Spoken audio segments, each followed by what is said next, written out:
এবার যে খবরের দিকে নজর রাখবো, জল থই থই রাস্তা পেরোতে গিয়ে বিপত্তি, তলিয়ে গেলেন গাড়ির চালক। শনিবার উদ্ধার করা হয় গাড়ির চালকের দেহ। ঘটনাটি আসানসোলের ঘটনা।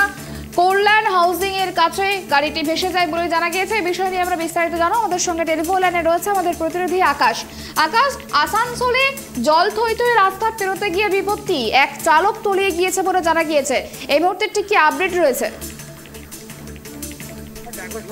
ঘটনাটা কাল সন্ধ্যা নাগাদ ঘটেছে, যেটা জানাচ্ছে স্থানীয়রা এবং প্রত্যক্ষদর্শীরা, যে গতকাল সন্ধ্যা নাগাদ একটি 4 চাকা গাড়ি, সেটা কল্যাণপুর হাউজিং এলাকায় যে বৃষ্টির দিনে যে জল জমেছিল, সেই জল জমা রাস্তা বা সেতু পার হচ্ছিল এবং সেই সময় গাড়িটি জলের তোড়ে আচমকাই গাড়িটি কিছুটা এগিয়ে যাওয়ার পরে তার গাড়িটি দাঁড়িয়ে পড়ে এবং তারপর গাড়িটি ব্যাক করতে গিয়ে গাড়িটি জলের মধ্যে তলিয়ে যায়, এমনটা স্থানীয়রা জানিয়েছেন।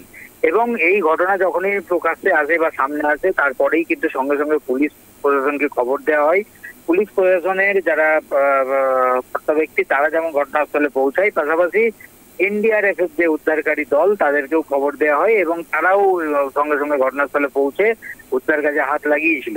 তবে আজকে সকালে সেখানে ঘটনাস্থল, সেখান থেকে বেশ কিছুটা দূরে গাড়িটির সন্ধান পাওয়া যায় এবং সেখানে এনডিআরএফ এর দল তারা পৌঁছে যায়। পৌঁছে গিয়ে গাড়ির যে চালক চঞ্চল বিশ্বাস, স্থানীয়রা যেটা জানাচ্ছেন যে এই চঞ্চল বিশ্বাস আসানসোলের শুভম পার্কের বাসিন্দা, তিনি গাড়ি থেকে তাকে উদ্ধার করা সম্ভব হয়েছে এবং তাকে উদ্ধার করে তাকে হাসপাতালে পাঠানো হয়েছে ময়নাতদন্তের জন্য।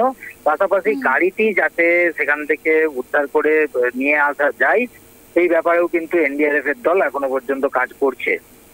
সুপর্ণা, বেশ, অনেক ধন্যবাদ আমাদের সঙ্গে থাকার জন্য।